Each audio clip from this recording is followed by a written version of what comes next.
जगात महाराष्ट्राची ओळख निर्माण करून देणारा कोणता पदार्थ असेल तर तो आहे खमंग स्वादिष्ट वडापाव। आणि आज आपण बाहेर गाडीवर मिळतो त्याच चवीचा खमंग आणि स्वादिष्ट वडापाव घरच्या घरी बनवणार आहोत। अशा प्रकारे घरच्या घरी वडापाव तुम्ही बनवलात तर बाहेरून वडापाव आणून खाण्याचे तुम्ही विसरून जाल।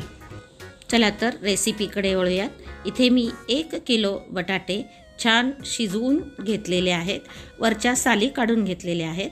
आता आपण स्मॅशरच्या सहाय्याने हे सर्व बटाटे छान स्मॅश करून घेऊयात। सर्वात प्रथम आपण झणझणीत ठेचा तयार करून घेऊयात। मिक्सरच्या भांड्यात 10 ते 12 हिरव्या मिरच्या घातलेल्या आहेत, त्यानंतर एक मूठभर ताजे कढीपत्ता देखील घातलेली आहे। 4 ते 5 आपण आल्याचे छोटे तुकडे घातलेले आहेत आणि 10 ते 12 लसूण पाकळ्या घालून वरून मी भरपूर अशी कोथिंबीर घातलेली आहे।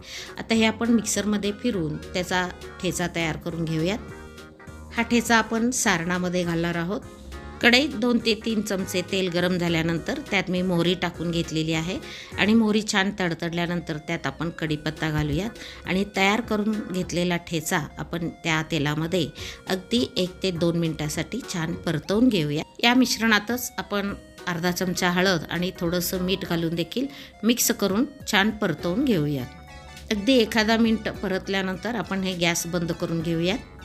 आता आपण स्मॅश करून घेतलेल्या बटाट्यामध्ये इथे मी 2 मध्यम आकाराचे कांदे बारीक चिरून घातलेले आहे। त्यानंतर 1 चमचा आपण त्यात काळं मीठ घातलेलं आहे, एक अर्धा चमचा साधं मीठ, 1 चमचा धन्या जिरेची पावडर घातलेली आहे आणि वरून आपण तयार करून घेतलेला ठेचा देखील याच्यावर घालत आहोत।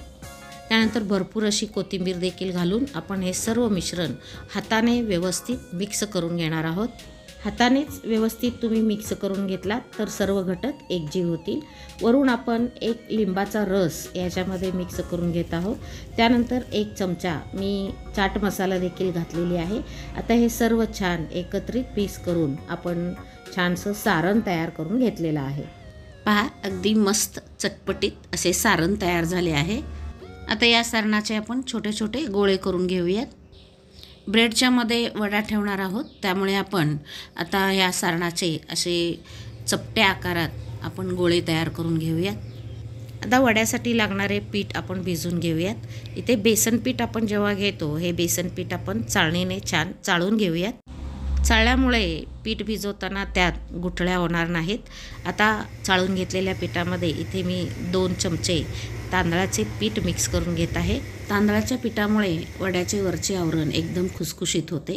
आता त्याच पिठात मी चवीनुसार मीठ आणि 1 चमचा ओवा त्याच्यामध्ये हाताने क्रश करून घातलेला आहे आणि अगदी किंचित असं हळद मिक्स करून घेतलेलं आहे। हळद जास्त घातला की वड्याला रंग डार्क येतो, त्यामुळे अगदी किंचित हळद घाला किंवा तुम्ही स्किप देखील करू शकता। आता हळूहळू पाणी ओतत आपण त्याचं बॅटर तयार करून घेऊयात। पहा, बॅटरची कन्सिस्टन्सी या पद्धतीने ठेवा।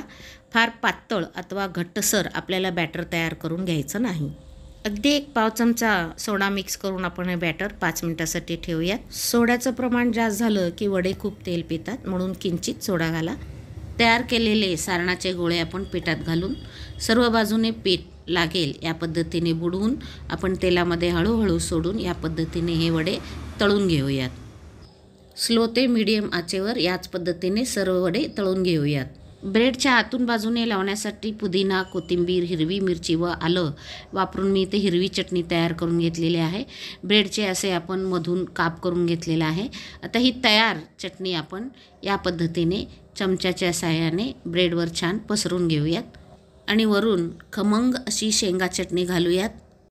पुदिन्याची हिरवी चटणी आणि शेंगा चटणी यांच्या कॉम्बिनेशनमुळे वडापावची टेस्ट अगदी लज्जतदार लागते। आता मस्त तयार करून घेतलेला गरमागरम वडा आपण याच्यामध्ये ठेवूयात।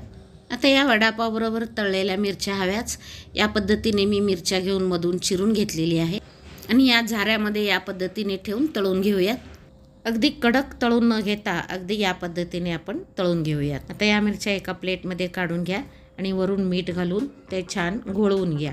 वडापाव खाताना त्याच्याबरोबर अशा प्रकारे तळलेल्या मिरच्या खाण्यात काही मजा वेगळीच असते। त्यासोबतच खमंग शेंगा चटणी, तळलेल्या मिरच्या आणि सोबत तोंडी लावायला कांदा, एकदम बेस्ट आणि भारी वडापावची चवच न्यारी अशा प्रकारे महाराष्ट्राची शान असलेला खमंग आणि स्वादिष्ट वडापाव तयार आहे। अशाच प्रकारे खमंग आणि खुसखुशीत बटाटा वड्याचे रेसिपी माझ्या यूट्यूब चॅनलवर अपलोड केलेली आहे, ती तुम्ही जरूर पहा। आजची रेसिपी कशी वाटली नक्की कमेंट करून सांगा। व्हिडिओला जास्तीत जास्त शेअर करा आणि माझ्या चॅनलवर नवीन असाल तर जरूर सबस्क्राईब करा।